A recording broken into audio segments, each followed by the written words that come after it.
ব্যাপারটা হচ্ছে এমন এক ব্যক্তির নাম বললেন, তার কোশ্চেনের উত্তর দিয়ে আমি ছেড়ে দিচ্ছি অনেক আগে থেকে। অন্য কোনো নেতা নেত্রী তাদের জিজ্ঞাসা করলে, কোশ্চেন করলে আমি অ্যান্সার দেবো। স্কয়ার ফুট নাকি যার নাম বলে ডাকে তো। আচ্ছা, কথা হচ্ছে নওশাদ সিদ্দিকীর হারাবার কিছু নেই আর পাওয়ারও কিছু নেই। আমি অপেক্ষায় আছি, এই যে দুজনের সামনে পিছনে বসে আছে, রাইট সাইডে যে আছে সব থেকে বেশি, এই আজকে বলে দিচ্ছি পাবলিক ডোমেইনে, সব থেকে বেশি আমাকে কন্টেস্ট না করতে দেওয়ার জন্য যিনি জোরাজুরি করছেন তার মধ্যে একজন। কারণটা কি হয়তো পরে বলতে পারবে, এখন হয়তো যদি পাবলিক ডোমেইনে বলে, তারপরেও বলছি দলের গণতন্ত্র আছে। দল একটা জায়গায় এসে দাঁড়িয়েছে, একাধিক মত উঠে এসেছিল, সেখান থেকে এটা আমাকে দল বলেছেন 7th ফেজে ইলেকশন আছে, অত তাড়াহুড়ো আপনার করার প্রয়োজন নেই। আমি যেভাবে তাড়াহুড়ো করছিলাম, আমাকে দলের যারা আছে নেতৃত্বরা যে 7th ফেজে আছে, নমিনেশনের ডেট অনেক বাকি, আপনার নিয়ে আমাদেরকে সেটা ভাবতে হবে। কারণ অনেক মতামত উঠে এসে সেটাকে শর্ট আউট করতে করতে এখন দুটো জায়গায় এসে দাঁড়িয়েছে, দাঁড়াবে কি দাঁড়াবে না। অনেকে মতামত দিয়েছিলেন, তৃতীয় চতুর্থ মতামত ছিল। সুতরাং দল যে আমাকে নির্দেশনা দিয়েছে তার বাইরে তো আমি যেতে পারি না। কারণ আমাদের রাজ্য কমিটির একাধিক নেতারও নাম উঠেছিল, তারাও ইচ্ছে প্রকাশ করেছিল বিভিন্ন জায়গায় কন্টেস্ট করার জন্য, কিন্তু দলের পক্ষ থেকে আলোচনার বেসিসে অনেকের নাম যেমন কাটা গেছে, আবার অনেককে আমরা প্রতিদ্বন্দ্বিতা করাচ্ছি। সুতরাং আমার ক্ষেত্রে আশা করবো যেমন ভাবে আমাদের রাজ্য কমিটি প্রতিদ্বন্দ্বিতা করাচ্ছেন, আমারটাও, আমার যেটা আমি ডিমান্ড রেখেছি সেটাকে হয়তো তারা অ্যাকসেপ্টই করবে। আমি মানসিকভাবে এই জায়গায় দাঁড়িয়ে বসে বলছি, এই জায়গায় বসে হচ্ছে আমার যে প্রথম দিনে যে অবস্থায় ছিলাম, আজকেও আমি 100% ওই এনার্জিতেই আছি। না, ওই প্রশ্নগুলো অবাঞ্ছিত প্রশ্ন হচ্ছে যারা করেছে।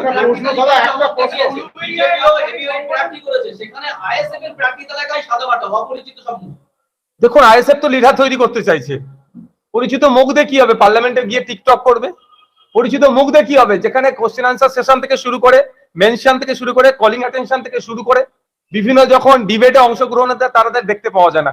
যেখানে ন্যাশনাল অ্যাভারেজে হচ্ছে 79% অ্যাটেন্ডেন্স, সেখানে ওয়েস্ট বেঙ্গল থেকে যারা ওই হেভিওয়েট পাঠিয়ে তাদের অ্যাটেন্ডেন্স কি দেখুন না। উপনির্বাচনে জয়লাভ করেছিলেন বর্তমান তৃণমূল কংগ্রেসের যিনি আবার তাদেরকে নমিনেট করছেন, আসানসোলের এমপি, ভারতবর্ষের মধ্যে যে কটা এমপি কথা বলেনি পার্লামেন্টে গিয়ে, একটা কথা বলেনি, তার মধ্যে আসানসোলের এমপি আছেন। তাহলে ওই ধরনের হেভিওয়েটে আমরা বিশ্বাসী নয়। আমরা বিশ্বাসী মাটির মানুষকে, তাদেরকে আমরা নির্বাচিত করে জনগণের জনপ্রতিনিধি করে আমরা পার্লামেন্টে পাঠাতে চাই।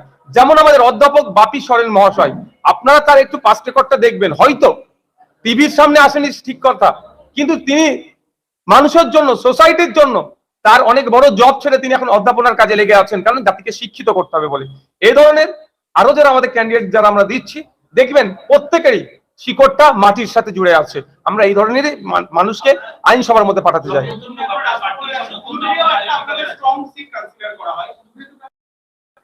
অবশ্যই শুধু নট অনলি উলুবেড়িয়া, আমরা যে জায়গাগুলো বলেছে বা মাস্টার সাহেব অনেক সিটের নাম বলেনি।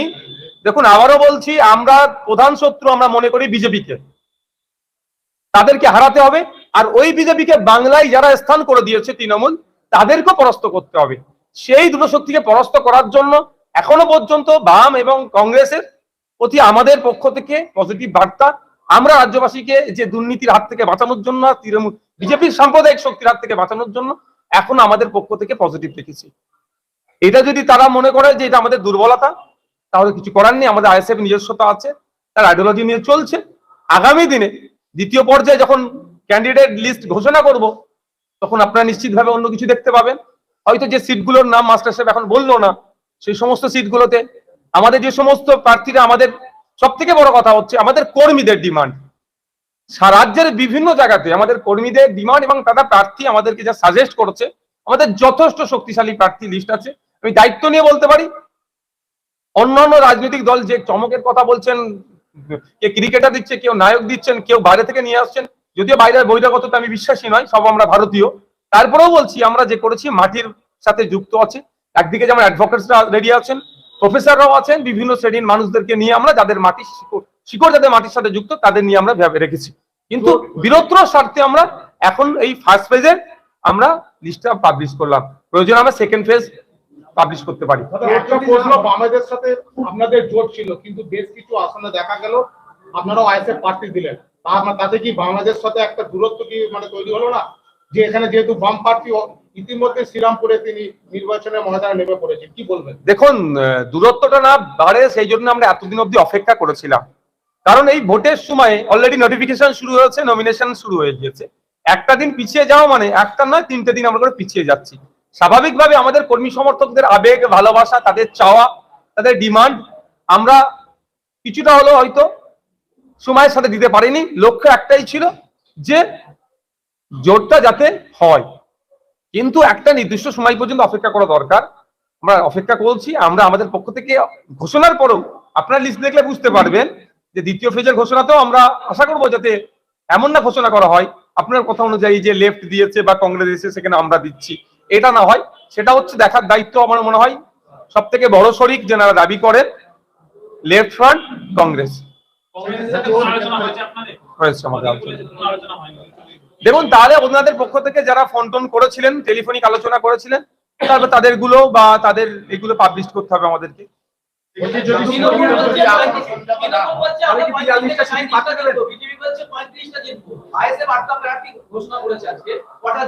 তৃণমূল আর বিজেপিকে বলুন আপনারা নিজেদের মধ্যে কটা সিটের আপনারা করে নিয়েছেন, ভাগ করে নিয়েছেন, আপনারা কটা সিট ভাগ করেছেন এটার কোশ্চেন আগে নিন।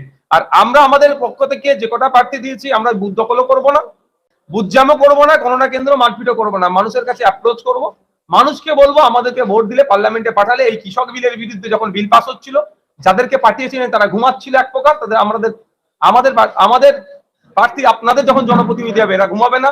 সিএ থেকে শুরু করে বিভিন্ন জনবিরোধী যে সমস্ত বিষয়গুলো আসছিল তার বিরোধিতা করার জন্য একজনই যদি আপনারা পাঠান, আর 8 জনকে পাঠান, একজন পাঠালে যেমন ইনকিলাব জিন্দাবাদ তাকে বলতে হবে, আর 8 জনকে পাঠালে বা আগামী দিনে যে কটাকে দেবো তাকে পাঠালে ইনকিলাব একজন বলবে, বাকিজন জিন্দাবাদ বলবে, মানুষের অধিকারের কথা পার্লামেন্টের মধ্যে বলবে। হলো সেখানে বেশ কিছু কেন্দ্রে আপনারা যখন আইএসএফ দিলেন, তাতে কি মনে হয় যে বামেদের সাথে আপনাদের জোটের যে ঐক্যটা সেটাকে একটু ফাটল হলো না? দেখুন, ব্যাপারটা হচ্ছে আপনি যদি সে কথা বলেন তাহলে আইএসএফ কে একটা প্রার্থী দেওয়া যাবে না। আইএসএফ এবার লোকসভা থেকে তাহলে নির্বাচন কন্টেস্টই করবে না, সামনে বিধানসভায় দেখা যাবে। এইটা ভাবতে 42টা আসনে 42টা প্রার্থী দেওয়ার মতো আমাদের সেই ক্যাপাসিটি নয়, অতটা নয়। তবে 42 না দিতে পারলেও সময়ের সাথে দেখতে পান বেশ কিছু জায়গাতেই দিচ্ছি আমরা, সেটা সময় কথা বলবে। আর কারো কোনো কোশ্চেন আছে? আগামীকাল থেকেই, আজ থেকেই আমাদের প্রচার হচ্ছিল, আর বিগত দিনেই আমাদের ছিল। আমাদের দেওয়াল লিখন থেকে শুরু করে আমাদের সব কাজই চলছে। আমাদের শুধু ক্যান্ডিডেটের নামগুলো ছিল না, দেওয়াল লিখন থেকে শুরু করে প্রচার তো আমাদের অলরেডি শুরু হয়ে গিয়েছে। ক্যান্ডিডেট আগামীকাল থেকে শুরু করবে। দেখুন, একাধিক ইস্যু আছে, আমাদের ম্যানিফেস্টোটাও আপনাদেরকে পৌঁছে দেবো আমরা, একাধিক ইস্যু। তবে একটা কথা যেটা হচ্ছে, আমরা পার্লামেন্টে যাদেরকে পাঠাচ্ছি তাদের রুচি কি আছে, তাদের কোয়ালিটি কি আছে, তারা মানুষের কথা কতটা বলে, সমাজের কতটা ভাবে, এটাও কিন্তু আমাদের ফোকাসের মধ্যে থাকবে। একটা প্রশ্ন ছিল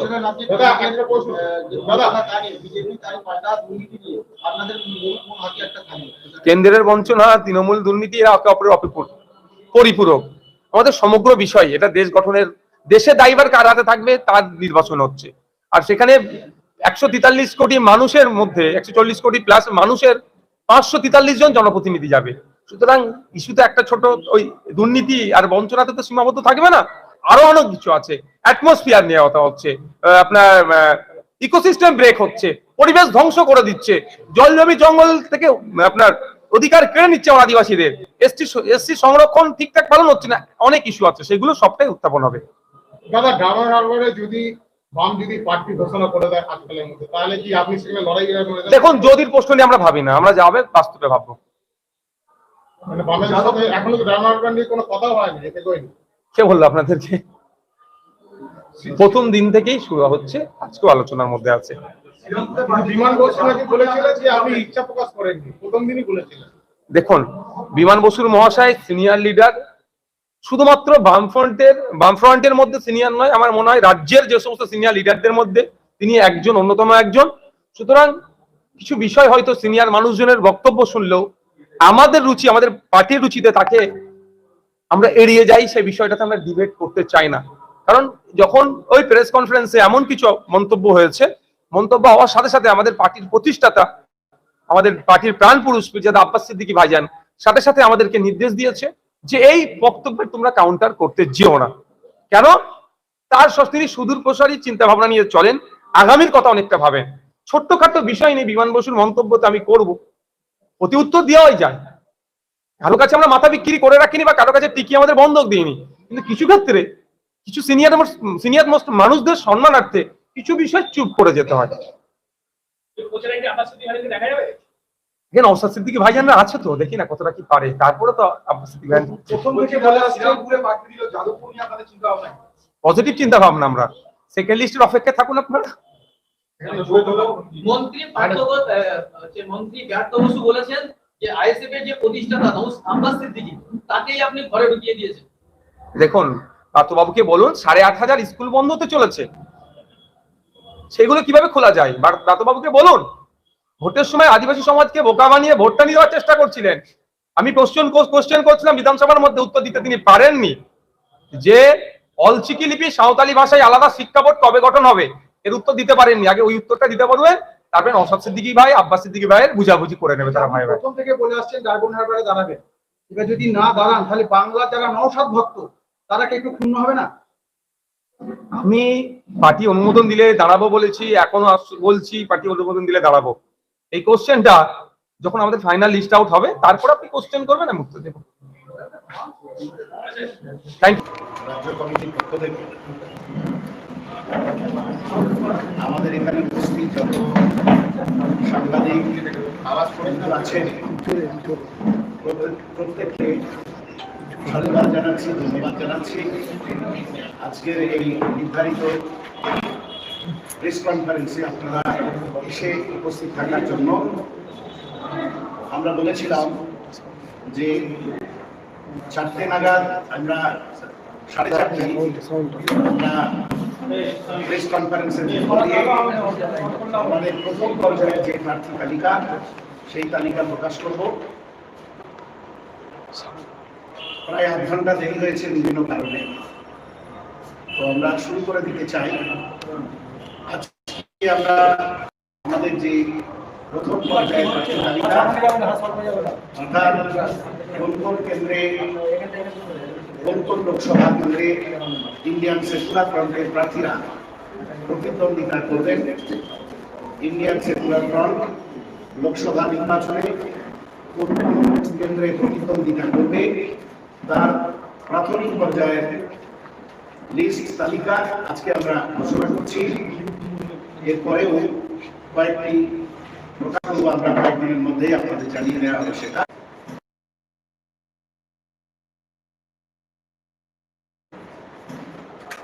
এখন আমি সকলকে বলবো যে আপনারা একটু লক্ষ্য করুন লোকসভা কেন্দ্রিক লোকসভার নাম এবং প্রার্থীর নাম, যিনি আইএসএফ এর পক্ষে প্রতিদ্বন্দ্বিতা করবেন তার নাম আমরা ঘোষণা করছি।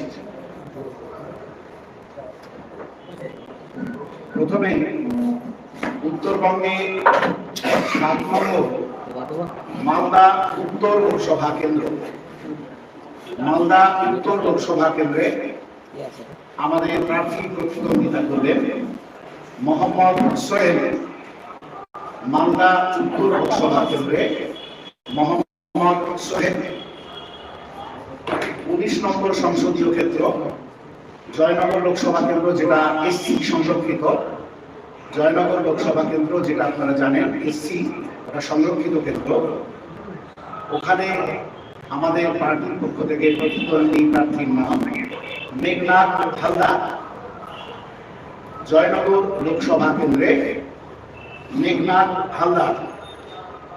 11 নম্বর সংসদীয় ক্ষেত্র মুর্শিদাবাদ লোকসভা কেন্দ্র।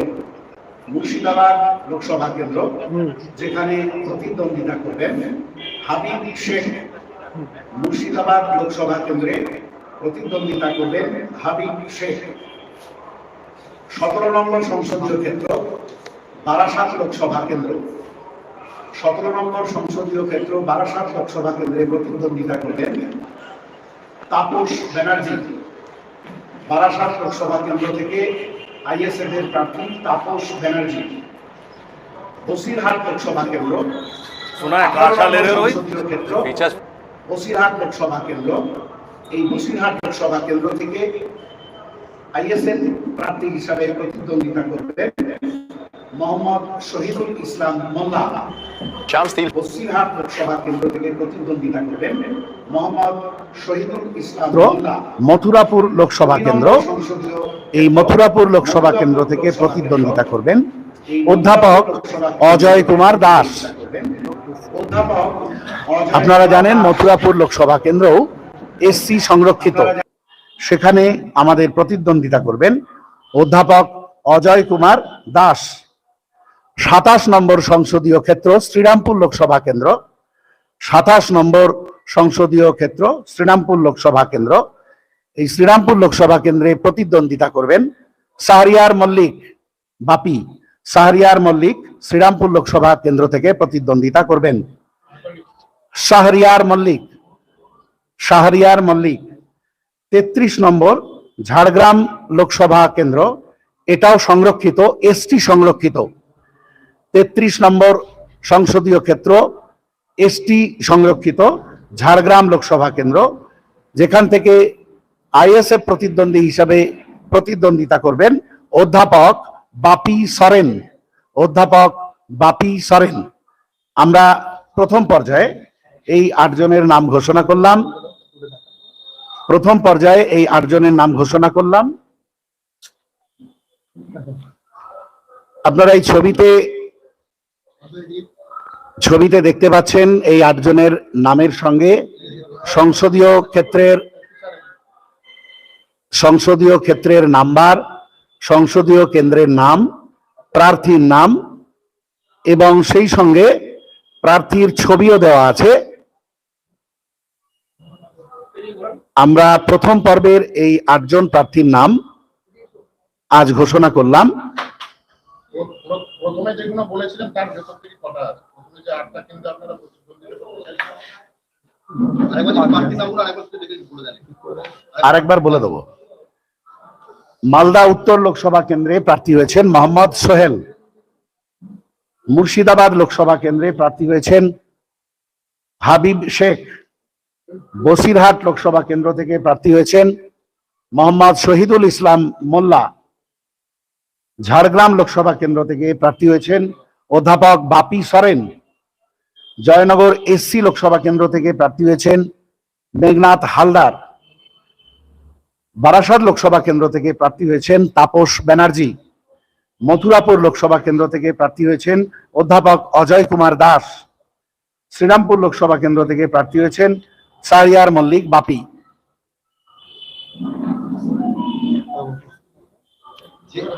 হ্যাঁ,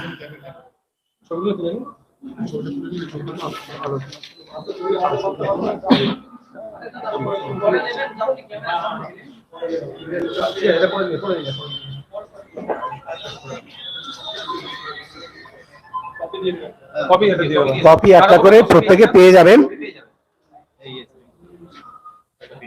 এবার আপনাদের যদি কারো কোনো কোশ্চেন থাকে, আমাদের এখানে চেয়ারম্যান সাহেবও রয়েছেন, প্রশ্ন থাকলে অবশ্যই প্রশ্ন করবেন। দেখুন, আলোচনা তো আমরা বলেছিলাম, গতকালও বলেছিলাম যে শেষ মুহূর্ত পর্যন্ত আমাদের যেহেতু মূল প্রতিদ্বন্দ্বী, আমরা মনে করি, কে কি মনে করে সেটা তাদের নিজস্ব ব্যাপার, কিন্তু আমরা মনে করি যে বিজেপি এবং তৃণমূল কংগ্রেস এই দুই শক্তিকে পরাস্ত করতে হবে। সেক্ষেত্রে আমরা উপলব্ধি করেছি আমাদের সঙ্গে যারা জোট সঙ্গী হতে চায় বা হতে চাইছে তারাও উপলব্ধি করেছেন, তাই আলোচনা চলছিল। এই আলোচনা গতকাল পর্যন্তও চলেছে, আজকেও অনেকে টেলিফোনিক আলোচনা করেছেন। আমরা গতকাল বলেছিলাম যে একেবারে প্রার্থী ঘোষণার পূর্ব মুহূর্ত পর্যন্ত আমরা জোটের জন্য অপেক্ষা করব। আজকে এমনকি আপনারা এই প্রার্থী তালিকা থেকে বুঝতে পাচ্ছেন আমরা জোটের দিকেই ইঙ্গিত রেখেছি।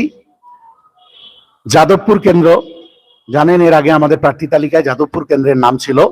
যাদবপুর কেন্দ্র আমাদের জন্য কিন্তু খুব সেনসিটিভ, কারণ যাদবপুরের মধ্যে ভাঙড় বিধানসভা পড়ে। আমাদের জন্য এটা খুব সদর্থক সিট, সদর্থক আসন। এছাড়াও যাদবপুরে যে বিধানসভাগুলো রয়েছে, বারুইপুর, পূর্ব পশ্চিম, সোনারপুর, উত্তর দক্ষিণ, টালিগঞ্জ, এইগুলোতে আমাদের সাংগঠনিক শক্তি যথেষ্ট রয়েছে। তারপরেও আমরা জোটের স্বার্থে মূল রাজনৈতিক প্রতিদ্বন্দ্বী যারা তাদের পরাস্ত করার স্বার্থে এই লিস্টে আপনারা দেখবেন আমরা যাদবপুরের নাম ঘোষণা করিনি। এখনো পর্যন্ত আমরা জোটের জন্যই ইঙ্গিত দিয়ে রাখছি। আপনারা লক্ষ্য করেছেন যে এর আগে আমরা দক্ষিণ মালদার কেন্দ্রের নাম ছিল, আমরা যেটা প্রকাশ করেছিলাম দেখবেন ওটাও কিন্তু আমরা জোটের স্বার্থেই দক্ষিণ মালদা কেন্দ্রের প্রতিদ্বন্দ্বী করার প্রার্থীর নাম আমরা ঘোষণা করিনি। এর আগে যে 8টা সিটের কথা জানিয়েছিলেন তার ভেতর থেকে কটা হলো, কটাই করলেন? সাধারণভাবে দেখবেন খুব বেশি নাই, 2-3টে এদিক ওদিক হয়েছে, সেটা জোটের জন্যই দীর্ঘ পরপর আলোচনা হচ্ছে। আলোচনা চলার জন্য আমরা এই সিটে অল্টারনেট কিছু করতে হয়েছে আমাদের। যাদবপুরে যেমন জোটের বার্তা দিলেন, শ্রীরামপুরে তো তেমনি অলরেডি বামফ্রন্ট প্রার্থী ঘোষণা করে দিয়েছেন, আবার আপনারাও দিলেন। দেখুন, বিষয়টা হচ্ছে যে আমরা আগেই যে লিস্ট দিয়েছিলাম তাতে আমরা বলেছিলাম প্রত্যেকটা আমাদের দাবির পিছনে ছিল যুক্তি। শ্রীরামপুর লোকসভা কেন্দ্র আমাদের, এটা কোনো সেন্টিমেন্ট শুধু নয় যে এটা আইএসএফ এর জন্মভূমি। সবচেয়ে বড় কথা, শ্রীরামপুরে 5টা বিধানসভা কেন্দ্রে আমাদের সাংগঠনিক অবস্থা যথেষ্ট মজবুত। বিগত বিধানসভা নির্বাচনেও তার প্রমাণ পেয়েছেন আমাদের যারা জোট শরিক হতে চাইছেন বা আমরা যাদেরকে জোট শরিক করতে চাইছি তারাও জানেন, আপনারাও জানেন, মিডিয়া বন্ধুরাও জানেন যে 5টা বিধানসভাতে শ্রীরামপুরে যথেষ্ট সাংগঠনিক শক্তি আমাদের মজবুত। তাই আমরা বরং আমাদের জোট শরিক যাদের সঙ্গে আসন সমঝোতা হবে তাদের প্রত্যেককে আমরা আহ্বান জানাবো, আসুন মূল লক্ষ্য যেহেতু বিজেপি তৃণমূলকে পরাস্ত করা, তাই সাংগঠনিক বাস্তবতাকে মেনে নিয়ে আমরা প্রতিদ্বন্দ্বিতা করি, সবচেয়ে ভালো হবে এটাই। ডায়মন্ড হারবারের নওশাদ সিদ্দিকী দাঁড়াবেন বলেছিলেন, বারবার মিডিয়ার সামনে বলেছিলেন, কিন্তু সেই ডায়মন্ড হারবার আপনাদের জোটের স্বার্থে আপনারা স্বার্থে রেখে প্রার্থী ঘোষণা করেছেন। তাহলে সেক্ষেত্রে ডায়মন্ড হারবারে তাহলে আপনাদের নওশাদ সিদ্দিকী দাঁড়াবেন না? না, আমি বলেছি যে দেখুন, প্রাথমিক পর্যায়ের প্রথম পর্যায়ের এটা প্রার্থী তালিকা ঘোষণা হয়েছে। আমরা অনেকগুলো সিটি ছেড়ে রেখেছি, তার মধ্যে যেমন বহরমপুর, মুর্শিদাবাদের বহরমপুর লোকসভা কেন্দ্রে প্রার্থী দেওয়ার কথা আমাদের ভাবনা চিন্তা রয়েছে, আমাদের দাবি রয়েছে। ডায়মন্ড হারবারও তেমন। মুর্শিদাবাদ লোকসভা কেন্দ্র ওই একই কথা, জোটের ভাবনার কথা ভেবে আমরা মুর্শিদাবাদ লোকসভা কেন্দ্র ছেড়ে রেখেছি। বহরমপুর লোকসভা কেন্দ্রে প্রতিদ্বন্দ্বী প্রার্থীর নাম ঘোষণা করিনি। একই রকম ভাবে আমরা আমাদের আলোচনার মধ্যে ডায়মন্ড হারবারও রয়েছে। ডায়মন্ড হারবার নিয়ে আমাদের পার্টির যিনি চেয়ারম্যান, আমাদের বিধায়ক, পার্টির প্রধান মুখ নওশাদ সিদ্দিকী ভাইজান, তিনি ইচ্ছা প্রকাশ করেছিলেন এবং গতকালও তিনি আমাদের সঙ্গে এ বিষয়ে ইচ্ছা প্রকাশ করে অন্তত জোর দিচ্ছেন যে আমি যেহেতু ইচ্ছা প্রকাশ করেছি আমি ডায়মন্ড হারবারেই প্রতিদ্বন্দ্বিতা করব। কিন্তু এই বিষয়ে তো আমাদের আলাপ আলোচনা করতে হচ্ছে, অনেকগুলো বিষয় নিয়ে আলোচনা করতে হচ্ছে পার্টির মধ্যে। ডায়মন্ড হারবারের কর্মী, সমর্থক, দরদি, দক্ষিণ 24 পরগনা জেলার নেতৃত্ব সবাই আর নওশাদ ভাইজান সহ সবাই চাইছেন তাকেই প্রতিদ্বন্দ্বী হিসাবে ওখানে দাঁড় করাতে। কিন্তু আমাদের সাংগঠনিক যে বিষয়টা আছে রাজ্য কমিটিতে মতামত করেই সেটা ফাইনালাইজ করা হবে, আর তার সঙ্গে জোটের বিষয়টা তো থাকছেই। সেই জন্য আমরা ওই সিটটা নিয়ে এখনই কোনো সিদ্ধান্ত নিইনি, তবে আলোচনার মধ্যেই আছে, সেই সিদ্ধান্ত নিশ্চয়ই সময় মতো আপনাদের জানিয়ে দেবো। আমরা আগেই বলেছি যে বহরমপুর সহ বেশ কিছু লোকসভা কেন্দ্রে আমরা প্রার্থী দেব, কিন্তু জোট যদি হয় জোটের স্বার্থে আমরা সেগুলো ভাবনা চিন্তা করতে, পুনর্বিবেচনা করতে রাজি আছি। কিন্তু আমাদের তো একতরফা হতে পারে না, তাই না? আমরা যাদের জন্য ছেড়ে রাখবো, যাদের জন্য ভাববো, তাদেরও তো এগিয়ে আসতে হবে।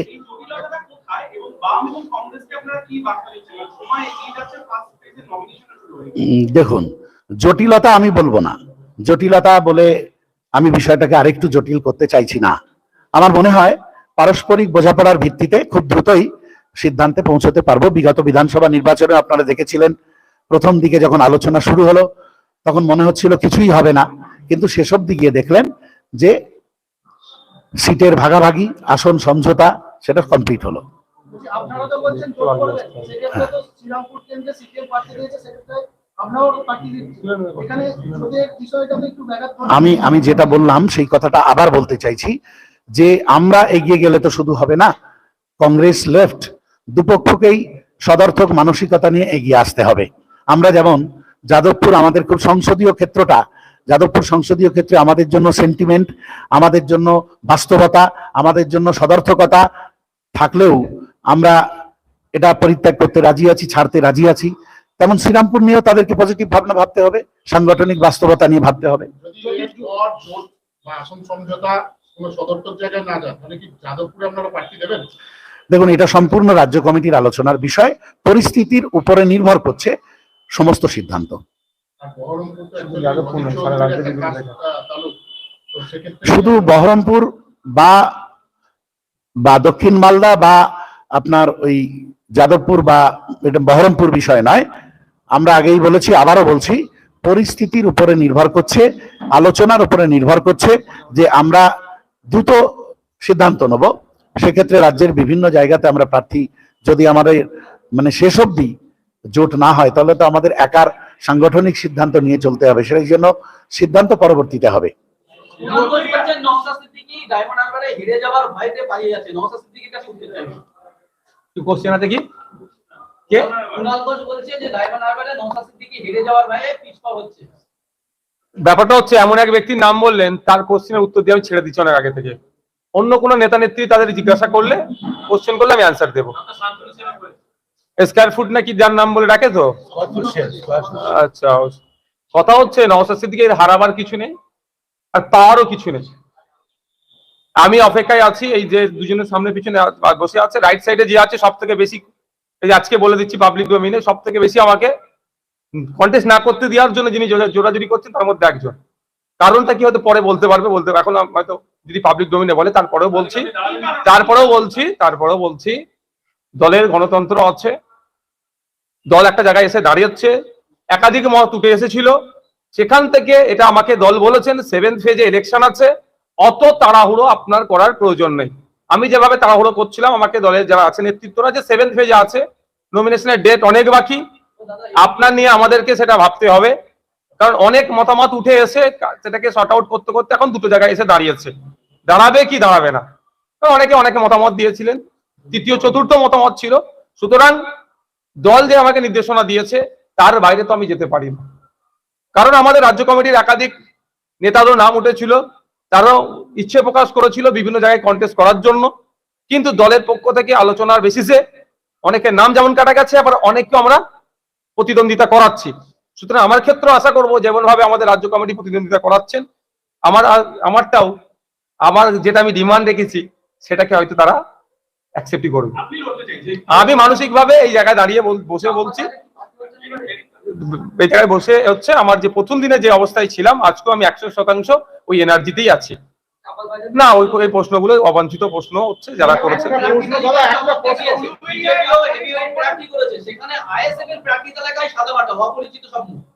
দেখুন, আইএসএফ তো লিডার তৈরি করতে চাইছে, পরিচিত মুখ দিয়ে কি হবে? পার্লামেন্টে গিয়ে টিকটক করবে? পরিচিত মুখ দিয়ে কি হবে? যেখানে কোশ্চেন আনসার সেশন থেকে শুরু করে, মেনশন থেকে শুরু করে, কলিং অ্যাটেনশন থেকে শুরু করে, বিভিন্ন যখন ডিবেটে অংশগ্রহণ হতে তাদের দেখতে পাওয়া যায় না, যেখানে ন্যাশনাল অ্যাভারেজে হচ্ছে 79% অ্যাটেন্ডেন্স, সেখানে ওয়েস্ট বেঙ্গল থেকে যারা এই হেভিওয়েট পাঠিয়ে তাদের অ্যাটেন্ডেন্স কি দেখুন না। উপনির্বাচনে জয়লাভ করেছিলেন বর্তমান তৃণমূল কংগ্রেসের যিনি আবার তাদেরকে নমিনেট করছেন, আসানসোলের এমপি, ভারতবর্ষের মধ্যে যে কটা এমপি কথা বলেনি পার্লামেন্টে গিয়ে, একটা কথা বলেনি, তার মধ্যে আসানসোলের এমপি আছেন। তাহলে ওই ধরনের হেভিওয়েটে আমরা বিশ্বাসী নয়, আমরা বিশ্বাসী মাটির মানুষকে, তাদেরকে আমরা নির্বাচিত করে জনগণের জনপ্রতিনিধি করে আমরা পার্লামেন্টে পাঠাতে চাই। যেমন আমাদের অধ্যাপক বাপি সরেন মহাশয়, আপনারা তার একটু পাস্ট রেকর্ডটা দেখবেন, হয়তো টিভির সামনে আসেনি ঠিক কথা, কিন্তু তিনি মানুষের জন্য, সোসাইটির জন্য তার অনেক বড় জব ছেড়ে তিনি এখন অধ্যাপনার কাজে লেগে আছেন, কারণ জাতিকে শিক্ষিত করতে হবে বলে। এই ধরনের আরো যারা আমাদের ক্যান্ডিডেট যারা আমরা দিচ্ছি, দেখবেন প্রত্যেকেরই শিকড়টা মাটির সাথে জুড়ে আছে। আমরা এই ধরনের মানুষকে আইনসভার মধ্যে পাঠাতে চাই।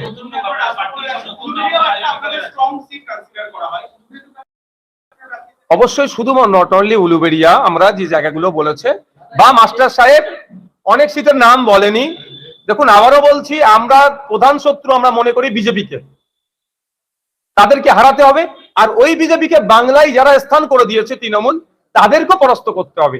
সেই দুটো শক্তিকে পরাস্ত করার জন্য এখনো পর্যন্ত বাম এবং কংগ্রেসের প্রতি আমাদের পক্ষ থেকে পজিটিভ বার্তা। আমরা রাজ্যবাসীকে যে দুর্নীতির হাত থেকে বাঁচানোর জন্য, তৃণমূল বিজেপির সাম্প্রদায়িক শক্তির হাত থেকে বাঁচানোর জন্য এখন আমাদের পক্ষ থেকে পজিটিভ দেখেছি। এটা যদি তারা মনে করে যে এটা আমাদের দুর্বলতা, তাহলে কিছু করার নেই। আমাদের আইএসএফ নিজস্বতা আছে, তার আইডিওলজি নিয়ে চলছে।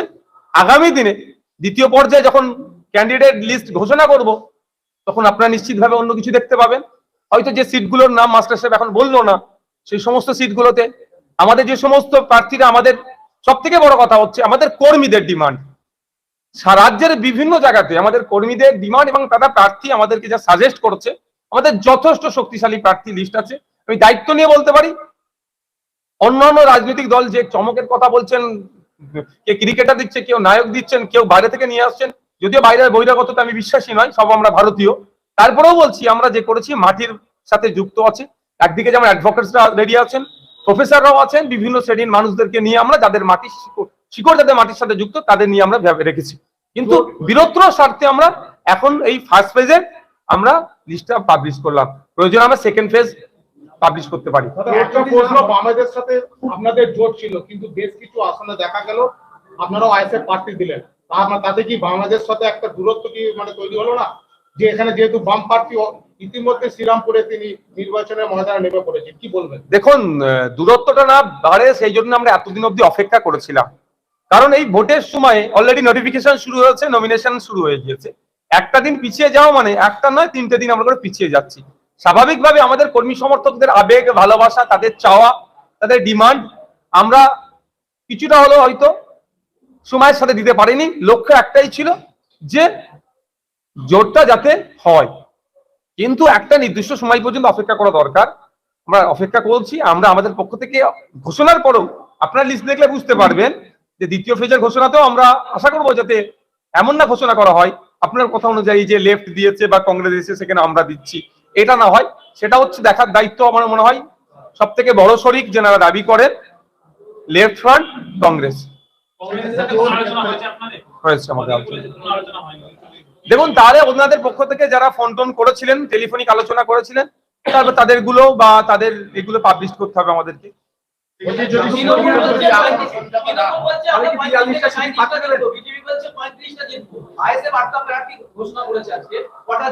তৃণমূল আর বিজেপি কে বলুন আপনারা নিজেদের মধ্যে কটা সিটের আপনারা করে নিয়েছেন, ভাগ করে নিয়েছেন, আপনারা কটা সিট ভাগ করেছেন, এটা কোশ্চেন আগে দিন। আর আমরা আমাদের পক্ষ থেকে যে কটা প্রার্থী দিয়েছি, আমরা বুথ দখলও করবো না, বুথজামও করবো না, গণনা কেন্দ্র মারপিটও করবো না, মানুষের কাছে অ্যাপ্রোচ করবো। মানুষকে বলবো আমাদেরকে ভোট দিলে, পার্লামেন্টে পাঠালে। এই কৃষক বিলের বিরুদ্ধে যখন বিল পাস হচ্ছিল, যাদেরকে পাঠিয়েছিলেন তারা ঘুমাচ্ছিল এক প্রকার, তাদের আমাদের প্রার্থী আপনাদের যখন জনপ্রতিনিধি হবে এরা ঘুমাবে না। সিএ থেকে শুরু করে বিভিন্ন জনবিরোধী যে সমস্ত বিষয়গুলো আসছিল, তার বিরোধিতা করার জন্য একজনই যদি আপনারা পাঠান, আর 8 জনকেই পাঠান, একজন পাঠালে যেমন ইনকিলাব জিন্দাবাদ তাকে বলতে হবে, আর 8 জনকেই পাঠালে আগামী দিনে যে কটাকে দেবো তাকে পাঠালে ইনকিলাব একজন বলবে, বাকিজন জিন্দাবাদ বলবে, মানুষের অধিকারের কথা পার্লামেন্টের মধ্যে বলবে। হলো সেখানে বেশ কিছু কেন্দ্রে আপনারা যখন আইএসএফ দিলেন, তাতে কি মনে হয় যে বাংলাদেশের সাথে আপনাদের জোটের যে ঐক্যটা সেটাকে একটু ফাটল হলো না? দেখুন, ব্যাপারটা হচ্ছে আপনি যদি সে কথা বলেন তাহলে আইএসএফ কে একটা প্রার্থী দেওয়া যাবে না। আইএসএফ এবার লোকসভা থেকে তাহলে নির্বাচন কন্টেস্টই করবে না, সামনে বিধানসভায় দেখা যাবে, এটা ভাবতে হবে।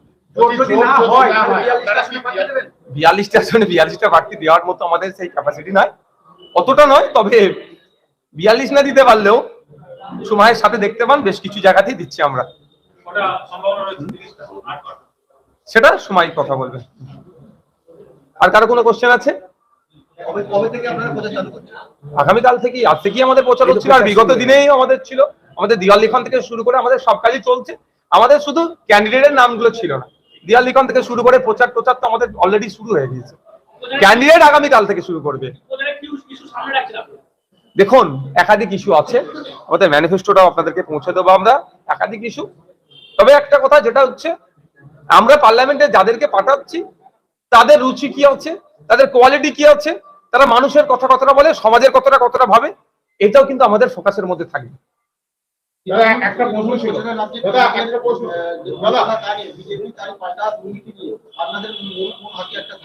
কেন্দ্রের বঞ্চনা, তৃণমূল দুর্নীতি, এরা একে অপরের পরিপূরক। আমাদের সমগ্র বিষয় এটা দেশ গঠনের, দেশের দায়ভার কার হাতে থাকবে তার নির্বাচন হচ্ছে। আর সেখানে 143 কোটি মানুষের মধ্যে 140 কোটি প্লাস মানুষের 543 জন জনপ্রতিনিধি যাবে। সুতরাং ইস্যুতে একটা ছোট ওই দুর্নীতি আর বঞ্চনাতে তো সীমাবদ্ধ থাকবে না। আরো অনেক কিছু আছে, অ্যাটমসফিয়ার নিয়ে কথা হচ্ছে, আপনার ইকোসিস্টেম ব্রেক হচ্ছে, পরিবেশ ধ্বংস করে দিচ্ছে, জল জমি জঙ্গল থেকে আপনার অধিকার কেড়ে নিচ্ছে আমার আদিবাসীদের, এসসি সংরক্ষণ ঠিকঠাক পালন হচ্ছে না, অনেক ইস্যু আছে, সেগুলো সবটাই উত্থাপন হবে। দাদা ডায়মন্ড হারবারে যদি বাম যদি প্রার্থী ঘোষণা করে দেয় আজকালের মধ্যে, তাহলে কি আপনি সেখানে লড়াই করে দেখুন, যদির প্রশ্ন নিয়ে আমরা ভাবি না, আমরা যাবে বাস্তবে ভাববো। মানে বামের সাথে এখনো তো ডায়মন্ড হারবার নিয়ে কোনো কথা হয়নি, এতে কইনি। কে বললো আপনাদেরকে? প্রথম দিন থেকেই শুরু হচ্ছে, আজকেও আলোচনার মধ্যে আছে। বিমান বসু নাকি বলেছিলেন যে আমি ইচ্ছা প্রকাশ করেননি, প্রথম দিনই বলেছিলেন। দেখুন, বিমান বসুর মহাশয় সিনিয়র লিডার, শুধুমাত্র বামফ্রন্টের মধ্যে সিনিয়র নয়, আমার মনে হয় রাজ্যের যে সমস্ত সিনিয়র লিডারদের মধ্যে তিনি একজন, অন্যতম একজন। সুতরাং কিছু বিষয় হয়তো সিনিয়র মানুষজনের বক্তব্য শুনলেও আমাদের রুচি, আমাদের পার্টির রুচিতে তাকে আমরা এড়িয়ে যাই, সেই বিষয়টাতে আমরা ডিবেট করতে চাই না। কারণ যখন ওই প্রেস কনফারেন্সে এমন কিছু মন্তব্য হয়েছে, মন্তব্য হওয়ার সাথে সাথে আমাদের পার্টির প্রতিষ্ঠাতা, আমাদের পার্টির প্রাণ পুরুষ মির্জা আব্বাস সিদ্দিকী ভাইজান সাথে সাথে আমাদেরকে নির্দেশ দিয়েছে যে এই বক্তব্যের তোমরা কাউন্টার করতে যেও না। কেন? তিনি সুদূর প্রসারী চিন্তা ভাবনা নিয়ে চলেন, আগামীর কথা অনেকটা ভাবেন। ছোট্টখাটো বিষয় নিয়ে বিমান বসুর মন্তব্যতে আমি করব, প্রতি উত্তর দেওয়াই যায়। কারো কাছে আমরা মাথা বিক্রি করে রাখিনি বা কারো কাছে টিকি আমাদের বন্ধক দিইনি, কিন্তু কিছু ক্ষেত্রে কিছু সিনিয়র মোস্ট মানুষদের সম্মানার্থে কিছু বিষয় চুপ করে যেতে হয়। নওশাদ সিদ্দিকী ভাইজানরা আছে তো, দেখি না কতটা কি পারে, তারপরে তো আব্বাস সিদ্দিকী ভাই পজিটিভ চিন্তা ভাবনা। আমরা সেকেন্ড লিস্টের অপেক্ষায় থাকুন আপনারা। মন্ত্রী ব্যর্থ বসু বলেছেন যে আইএসএফ এর যে প্রতিষ্ঠাতা আব্বাস সিদ্দিকী তাকেই আপনি ঘরে ঢুকিয়ে দিয়েছেন। দেখুন, বাবুকে বলুন 8,500 স্কুল বন্ধ হতে চলেছে, সেগুলো কিভাবে খোলা যায়? বাবুকে বলুন, ভোটের সময় আদিবাসী সমাজকে বোকা বানিয়ে ভোটটা নেওয়ার চেষ্টা করছিলেন। আমি কোশ্চেন করছিলাম বিধানসভার মধ্যে, উত্তর দিতে তিনি পারেননি যে অলচিকি লিপি সাঁওতালি ভাষায় আলাদা শিক্ষা বোর্ড কবে গঠন হবে, এর উত্তর দিতে পারেননি। আগে ওই উত্তরটা দিতে পারবেন, তারপরে নওশাদ সিদ্দিকী ভাই, আব্বাস সিদ্দিকী ভাইয়ের বুঝাবুঝি করে নেবে তারা ভাই ভাই। প্রথম থেকে বলে আসছেন ডায়মন্ড হারবারে দাঁড়াবেন, এবার যদি না দাঁড়ান তাহলে বাংলা যারা নওশাদ ভক্ত তারা কি একটু ক্ষুণ্ণ হবে না? আমি পার্টি অনুমোদন দিলে দাঁড়াবো বলেছি, এখনো বলছি পার্টি অনুমোদন দিলে দাঁড়াবো। এই কোশ্চেনটা যখন আমাদের ফাইনাল লিস্ট আউট হবে তারপর আপনি কোশ্চেন করবেন, আমি উত্তর দেবো।